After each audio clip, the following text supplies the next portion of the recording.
Masusundan na ang Isa Puso album ng P-pop boy group na Alamat ngayong darating na Nobyembre. Ayon sa grupo, matagal na panahon nila itong pinaghandaan kaya dapat na pakaabangan ng mga fans. Kung ano ang magiging title at kailan ang gaganapin ang album launch, alamin natin kay Sam Marcos.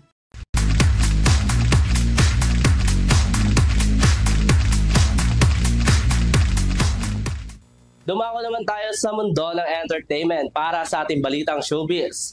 Muling maglalabas ng panibagong album ang grupong Alamat na mapapakinggan na sa darating na November, kung saan ito raw ay binuo nila na mahigit isang taon. Muling maglalabas ng panibagong album ang P-pop boy group na Alamat na pinamagatang Destino. Inanunsyo nila yan sa kanilang social media account kasabay ng isang video kung saan sinabi nila na mahigit isang taon nila itong binuo. Date reveal for Destino. November 21, 2025. Stay tuned, everyone. Once again, maraming salamat po once again, PR.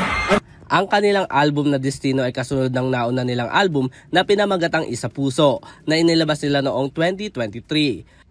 Ang grupong Alamat ay kinabibilangan ni Jao, Mo, Taneo, RG, Thomas at Alas, kung saan nabuo sila noong 2021 dahil sa kanilang hit song na Maharani. Samantala ilalabas at mapapakinggan naman ang kanilang bagong album sa darating na November 21, 2025. At yan ang ating balitang showbiz. Muli ako sa Sam Marcos. Balik sa inyo Vanessa, Henry at Mia.